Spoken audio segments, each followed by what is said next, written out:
Hello বন্ধুরা, আজকে আমরা চলে এসেছি শিকরপুর গ্রামে এবং এখানে আজকে আমরা মূলত দেখাবো গোলাপ চাষ। এই অঞ্চলে গোলাপ চাষের জন্য বিখ্যাত।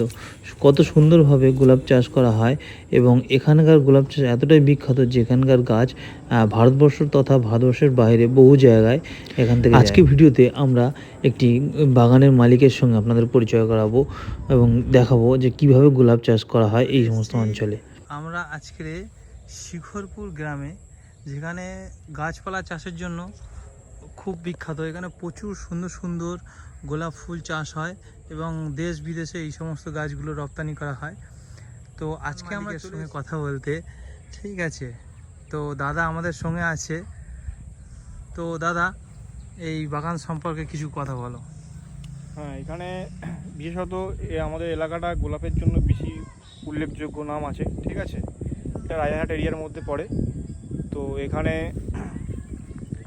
বিভিন্ন রকমের সিজন ফ্লাওয়ারও পেয়ে যাবেন আপনারা, সাথে সাথে গোলাপটাও আপনারা পেয়ে যাবেন। তো এই দেখতে পাচ্ছেন এখন গোলাপের প্রোডাকশান এই চলছে। আচ্ছা, এখন অল্প কয়েকটা গাছে দেখছি ফুল আছে, ম্যাক্সিমাম গাছ সব ছোট ছোট। এটার কারণ কি, আর এটা বলুন আমাদের দর্শকদের একটু বলুন। এটা বিশেষত ছোটো ছোটো ফুলটা হচ্ছে এক্ষুনি, বিশেষত শীত, মানে গোলাপটা হচ্ছে শীতকালীন ফুল। তো এখন যেহেতু গরমকাল, তো সেহেতু অত ফুলের গ্রোথ নেই।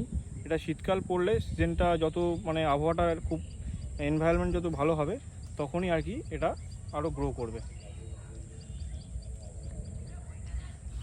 আমাদের বলুন যে এই গাছটা মানে আপনি যেহেতু এই পেশার সঙ্গে বহুদিন ধরেই জড়িত, তো বলুন কিভাবে আপনাদের এটা প্রসেস করতে হয় প্রথম থেকে। এটা প্রথমে এর থেকে ডাল কেটে আমাদেরকে মাটিতে বসাতে হয়। বসানোর পর তারপরে এতে শিকড় আসে ডালগুলোতে শিকড় আসার পর আমরা দেখতেই পাচ্ছেন এই যে প্যাকেট আছে নিচে, ঠিক আছে। এই প্যাকেটে দেখতে পাচ্ছেন, এই প্যাকেটে বসানো হয়। বসানোর পর যে ডালটা বেরোয়, ঠিক আছে, সেটাকে আমরা কলম বলি। কলম করার পর দেখতে পাচ্ছেন এই যে জয়েন্টের কলম করে এই গাছটা বের হয়, ঠিক আছে। তো এইটাকেই এবারে পরবর্তীকালে বড় টবে বা প্যাকেটে দেওয়া হয়। এইভাবেই গোলাপের তৈরি হয়। আচ্ছা, তো ধরুন আমাদের ভিডিও দেখে কোনো দর্শক বন্ধুর পছন্দ হয়, তো আপনাদের সঙ্গে যদি যোগাযোগ করে, তো আপনারা প্রোভাইড করে দিতে পারবেন? হ্যাঁ হ্যাঁ। তো আপনার নাম্বারটা বলে দিন, আমরা ডিসক্রিপশনে দিয়ে দেবো, প্লাস ভিডিওর নিচেও থাকবে, দর্শকরা পেয়ে যাবে। 8100466522 এই নাম্বারে কন্ট্যাক্ট করলে মোটামুটি আপনি পেয়ে যাবেন। আচ্ছা দাদা, আপনার নামটা কি? আমার নাম হচ্ছে অভিক নস্কর। ঠিক আছে। তো বন্ধুরা, কোনো রকম যদি গোলাপ গাছ সম্পর্কিত কোনো কিছু জানার প্রয়োজন হয়, তো এই দাদার সঙ্গে কন্ট্যাক্ট করবেন। এই দাদা আপনাদের টোটাল গাইড দিয়ে দেবে এবং রিজনেবল প্রাইসে আপনারা পেয়ে যাবেন।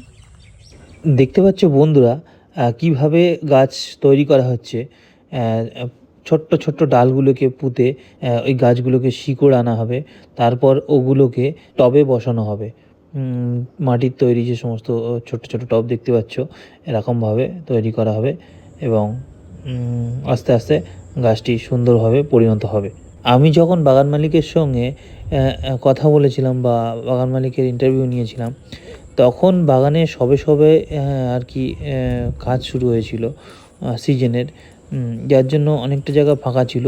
কিন্তু কিছুদিন পরে যদি আপনারা আসেন, দেখতে পাবেন এই বাগানটি পুরো গাছে ভর্তি হয়ে গিয়েছে।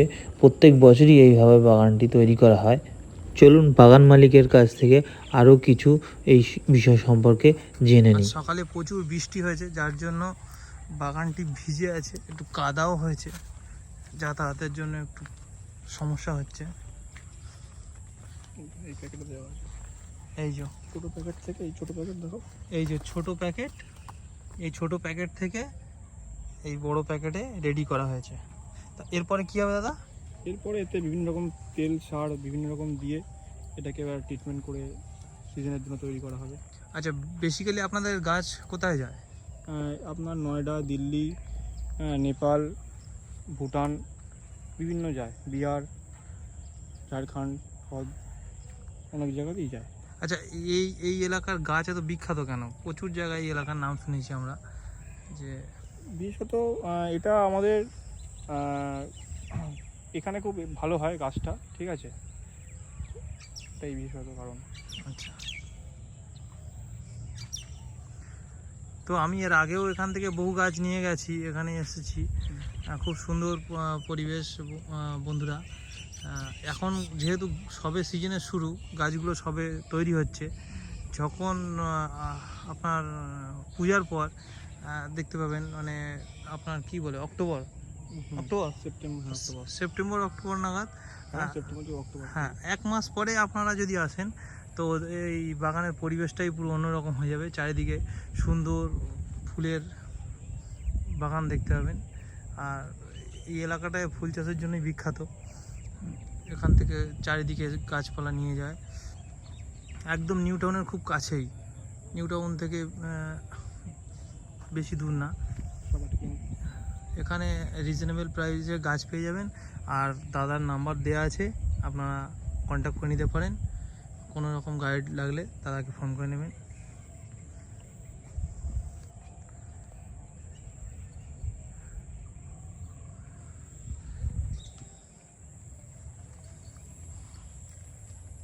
এই পুরো এলাকাটা জুড়ে শুধু গোলাপ চাষ হয়।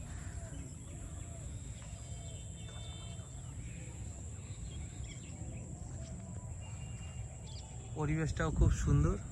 তো বন্ধুরা, যদি কারোর ভিডিওটি ভালো লাগে তো প্লিজ চ্যানেলটি লাইক, শেয়ার আর সাবস্ক্রাইব করে দেবেন। Thanks for watching this video.